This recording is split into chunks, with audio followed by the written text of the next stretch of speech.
You disagree with them, they threaten you. Thousands of hacked emails showing global warming scientists blasting researchers who do not buy into their doomsday scenarios. One of the scientists threatening to, and I quote now, beat the crap out of my next guest. Pat Michaels from the Cato Institute joins me now. Pat, welcome to the program. I just want to move on real fast to the threat. Yeah. Let me quote that one. I'm really sorry that you have to go through all this stuff, Phil. Next time I see Pat Michaels at a scientific meeting, I'll be tempted to beat the crap out of him. Very tempted. Now, wait a minute. An email? An email that the supposed target of the threat was not even aware of? That's not a threat. This is a threat. You know what happens to nosy fellows? Huh? No? Wanna guess? Huh? No? And this is a threat. You know, we have your phone numbers, by the way. So if you're listening, Mike, we have your phone number. And we're going to turn it over to Fox Security. And you'll be getting a little visit.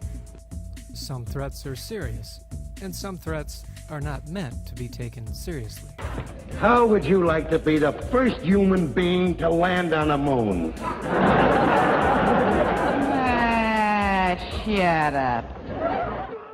13 years of emails, and the worst they can find is a privately expressed temptation to punch someone at some unspecified future time?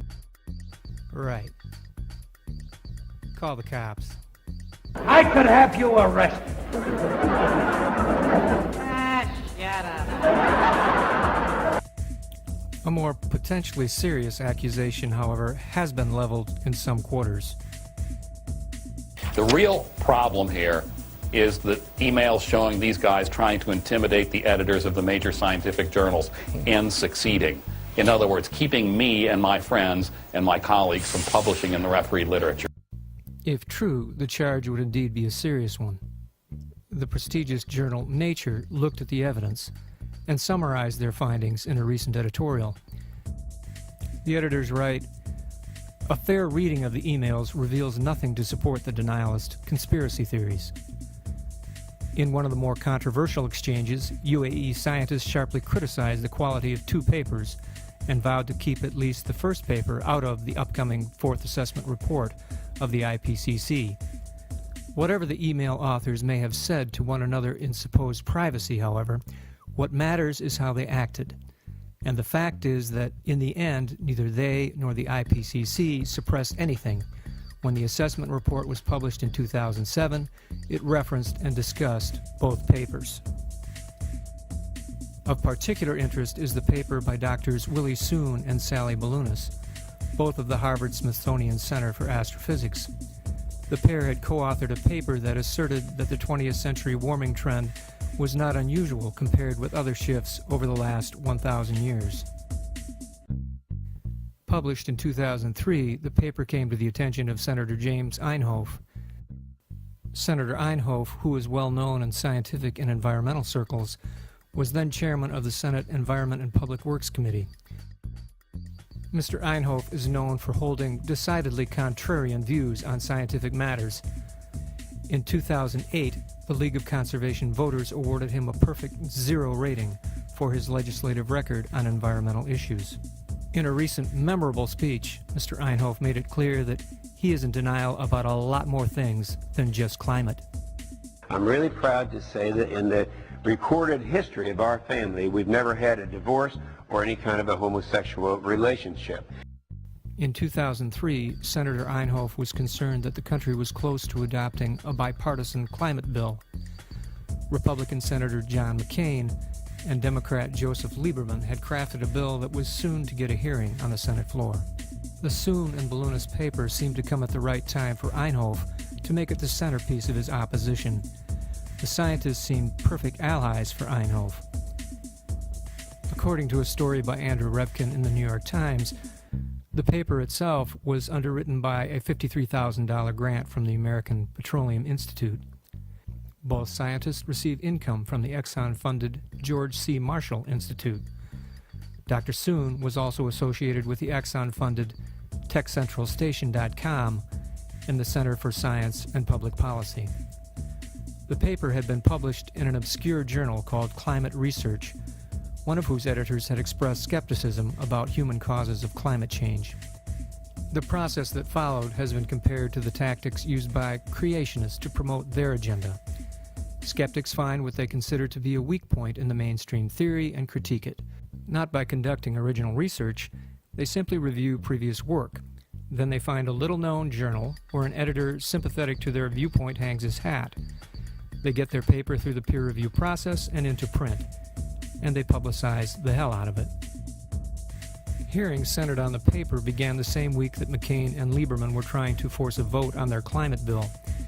Einhof portrayed Soon and Balloonus as Galileos, bravely opposing the orthodoxy of their time, and their paper as a groundbreaking, paradigm-shifting masterpiece. Mainstream scientists fought back with a devastating critique. Other members of the Climate Research Editorial Board expressed strong misgivings about the paper and the process by which it was rushed to publication. 5 of the 10 editors resigned, and eventually even the journal's founder, Otto Kinney, agreed with the critics that the paper's thesis could not be convincingly supported from the evidence provided. But the hearings had the desired effect, creating an air of confusion and doubt that clouded the debate around the climate bill, which eventually failed to pass. The tactics being used today are the same. The carefully timed release of stolen emails is being used to cloud the overwhelming science behind climate change, just as the global community has gathered to take action in Copenhagen.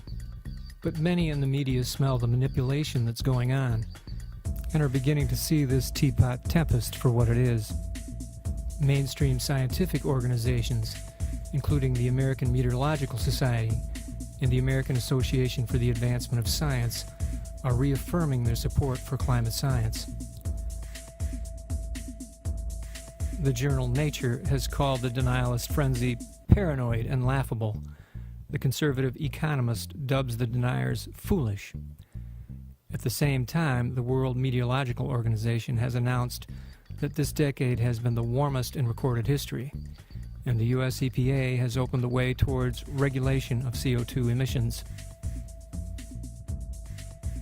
Mohammed al-Saban, Saudi Arabia's lead climate negotiator, told BBC News that he expected the email non-story to derail the International Climate Summit. It appears from the details of the scandal that there is no relationship between human activities and climate change. The Saudis' longtime allies in the American political establishment picked up and amplified the message. Leading Republican intellectuals weighed in against the weight of the science. At the same time, a campaign continued against climate scientists, with break-ins and theft reported at Canada's leading climate change study center, with strangers attempting to impersonate IT personnel. Meanwhile, climate scientists began to receive real threats of physical harm and even death. Fox News produced polling data about the affair, which apparently surveyed an astounding 120% of the U.S. population.